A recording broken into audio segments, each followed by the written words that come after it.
अस्सलामु अलैकुम वरहमतुल्लाहि वबरकातुहू। आऊज़ु बिल्लाहि मिनश शैतानिर रजीम। बिस्मिल्लाहिर रहमानिर रहीम।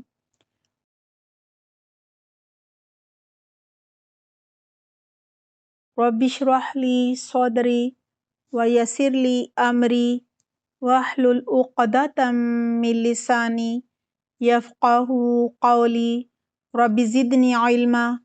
अल्लाहुम्मा फ़क़्हिना फ़िद्दीन। आमीन। प्यारे बच्चों, क्या हाल हैं आप सबके? उम्मीद करती हूँ खैरियत से होंगे। दुआ है अल्लाह सुब्हानहू व तआला आप सबको अपनी हिफ्ज़ व अमान में रखे, सेहत और आफ़ियत अता फ़रमाए। अल्लाह सुब्हानहू व तआला हर शर, हर फितने, हर आज़माइश से बचा कर रखे। अल्लाह सुब्हानहू व तआला आपको दीन पर बेहतरीन इस्तकामत अता फ़रमाए। ग्रामर के ज़रिए कुरान को समझना और अल्लाह के हर हुक्म पर अमल करना आसान फरमा दे। बच्चों, पिछली दफ़ा हमने ये पढ़ा था कि लफ्ज़ की दो अक़साम होती हैं। नंबर एक कलीमा, जिसके मीनिंग होते हैं, और नंबर दो मुहम्मल। कलीमा को उर्दू में लफ्ज़ कहते हैं, इंग्लिश में वर्ड कहते हैं। ठीक है, जैसे पानी कलीमा है और पानी वानी के कोई मीनिंग नहीं है, वो मुहम्मल है। लिहाजा मुहम्मल की अक़साम कोई है ही नहीं। हाँ, कलीमा क्योंकि बामानी बात है ना, इसकी अक़साम होती हैं। इसकी 3 अक़साम पर पिछली दफ़ा बात हुई थी। पहली किस्म है इसम, उसे हमने तफ़सीलन पढ़ लिया है। दूसरी किस्म है कलीमा की फ़ेल और तीसरी किस्म है हर्फ। पहली किस्म है इसम, दूसरी फ़ेल, तीसरी हर्फ। आज हम इंशाअल्लाह फ़ेल पर बात करेंगे।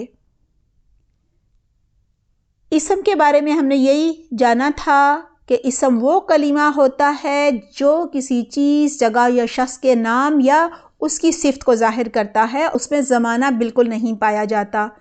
आज हम फ़ेल पढ़ रहे हैं। फ़ेल वो कलीमा होता है जिसमें किसी काम के होने का ज़िक्र हो या कोई काम करने को ज़ाहिर किया जा रहा हो, और फ़ेल जो है उसमें ज़माने का भी ज़िक्र होता है। यानी फ़ेल का ताल्लुक़ किसी ज़माने, मसलन माज़ी, हाल या मुस्तक़बिल से भी होता है। देखिए, जब हम कहते हैं वो गया, वो आया, वो दाखिल हुआ, तो ये सब फ़ेल है ना। तो वो गया, ये माज़ी की बात हो रही है। वो जाता है, ये भी फ़ेल है, लेकिन ये हाल की बात हो रही है, प्रेजेंट की। ठीक है। और वो जाएगा, ये फ्यूचर की बात है, मुस्तक़बिल की बात है। लिहाजा हम क्या कह रहे हैं? नंबर एक, फ़ेल क्या होता है? उसमें कोई ना कोई काम हो रहा होता है, जैसे दौड़ना, खाना, पीना, आना जाना, ये सब काम है। ठीक है। सोना, ये भी काम है। और इसमें कोई ना कोई ज़माना भी पाया जाता है। ठीक है, आइए इसको समझ लेते हैं। मसलन अगर हम कहें ज़हाबा, ज़हाबा इसके मानी है वो गया, तो ये माजी की बात हो रही है, गुजरे हुए ज़माने में वो गया, पास्ट में गया, इसको फ़ेल माजी कहेंगे अरबी में। अगर हम कहें यदखुलु, यदखुलु, तो इसका तर्जुमा होता है वो दाखिल होता है, और इसका एक तर्जुमा ये भी हो सकता है कि वो दाखिल होगा। इसके 2 तरह से तर्जुमे किए जा सकते हैं। कौन सा तर्जुमा करना है वो भी हमें पूरा सेंटेंस, पूरा जुमला पढ़कर अंदाज़ा हो जाता है। क्योंकि देखिए बच्चों, पहले भी बात हुई थी, हम उर्दू में 3 ज़मानों का ज़िक्र करते हैं। गुज़रे हुए ज़माने को कहते हैं माजी, जो ज़माना अभी गुज़रा है उसको कहते हैं हाल, और जो ज़माना आएगा उसे कहते हैं मुस्तक़बिल।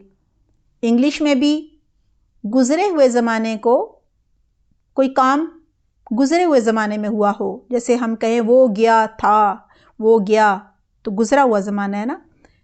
तो गुज़रे हुए ज़माने को इंग्लिश में पास्ट कहते हैं। वो जा रहा है, तो अभी जा रहा है ना, इसको प्रेजेंट कहेंगे। वो जाएगा, इसे हम फ्यूचर कहेंगे।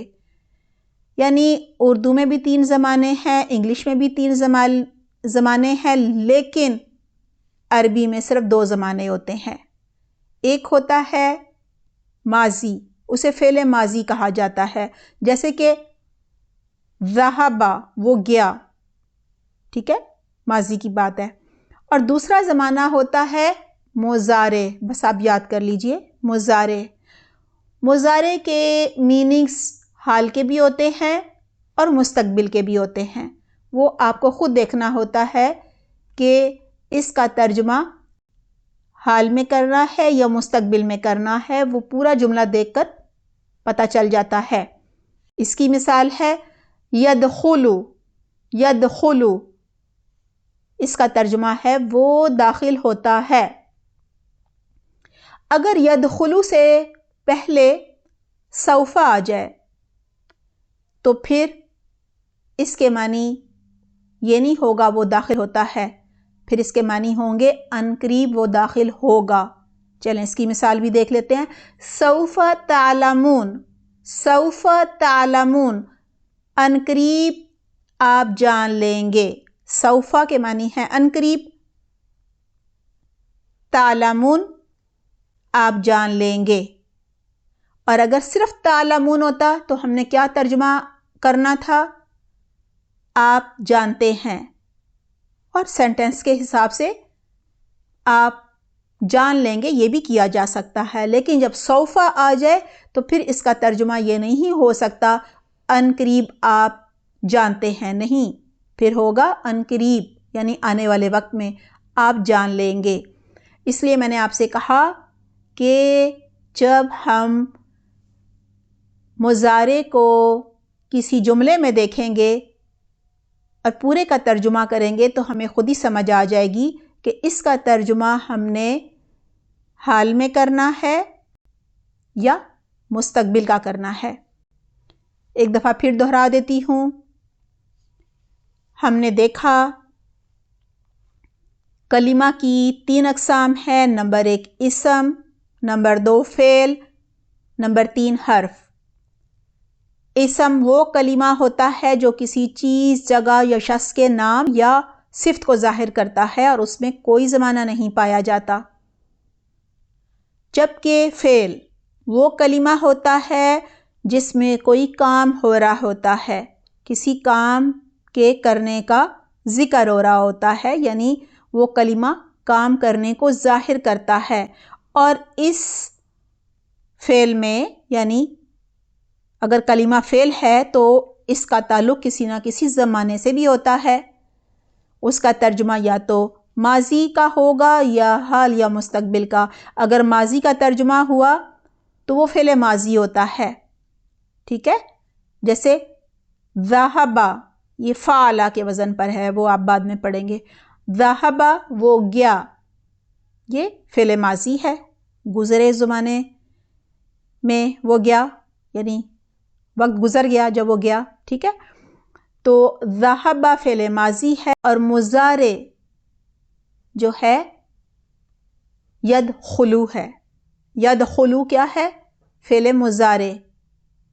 اور سوف تعلمون میں تعلمون بھی فعل مضارع ہے، اور ہم نے بات کی کہ فعل مضارع کا ترجمہ حال میں بھی کیا جا سکتا ہے اور مستقبل میں بھی، یعنی اس کا ترجمہ پریزنٹ کا بھی کیا جا سکتا ہے اور فیوچر کا بھی، لیکن پاسٹ کا نہیں کیا جا سکتا، گزرے ہوئے وقت کا نہیں کیا جا سکتا۔ یدخلو کا ترجمہ یہ نہیں کیا جا سکتا کہ وہ داخل ہوا، نہیں۔ اسی طرح سوف تعلمون کا ترجمہ یہ نہیں کیا جا سکتا کہ عنقریب آپ نے جانا، نہیں، عنقریب تو بھی آئے گا نا وقت۔